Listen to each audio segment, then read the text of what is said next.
While preparing for UPSC बहुत सारे बच्चे पहले दिन से या पहले हफ्ते से ही नोट मेकिंग स्टार्ट कर देते हैं विदाउट इवन अंडरस्टैंडिंग कि वो बना क्यों रहे हैं। सो बैठते हैं, न्यूज़पेपर लेते हैं, एनसीईआरटी लेते हैं, जो भी पढ़ रहे हैं उसको सारा उतारना स्टार्ट कर देते हैं। That is not note making. वो आपकी प्रिपरेशन को हेल्प नहीं करेगा, वो आपकी प्रिपरेशन को डिस्ट्रॉय कर देगा। We need to understand how to make notes.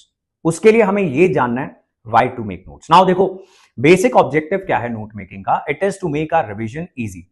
Revision of what? Revision of high weightage areas, most important areas, और ऐसा स्टडी मटेरियल जिसको दोबारा ना पढ़ना पड़े, या दोबारा अगर नहीं भी पढ़े तो सिर्फ नोट्स देखकर भी हमारा काम चल जाएगा। बहुत सारे तो इतने इंपॉर्टेंट एनसीईआरटीज और स्टैंडर्ड बुक्स हैं जहां पर आपको दोबारा से रिविजिट करना ही पड़ता है।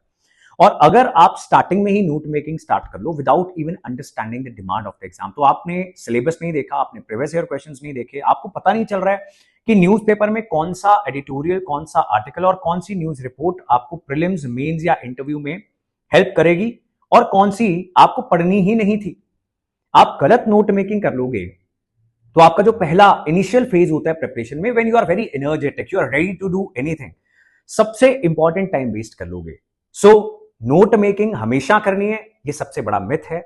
क्यों करनी है? जब ये पर्पस क्लियर हो जाएगा एंड आप डिमांड को समझ जाओगे तो आप अच्छी नोट मेकिंग करोगे। तो उसके लिए आपको स्टार्टिंग किस चीज से करनी है? आपको सिलेबस को समझना है, साथ में रखने प्रीवियस ईयर क्वेश्चंस। प्रीलिम्स और मेंस में पिछले 5 साल में एग्जाम में पूछा क्या गया था, आपको ये समझना है। और उसके बाद third stage is starting note making, जो स्टार्टिंग में थोड़ी गलत बन सकती है and with some guidance and mentorship वो धीरे धीरे आप समझ जाओगे कि नोट मेकिंग अगर करनी है तो कैसे करनी है।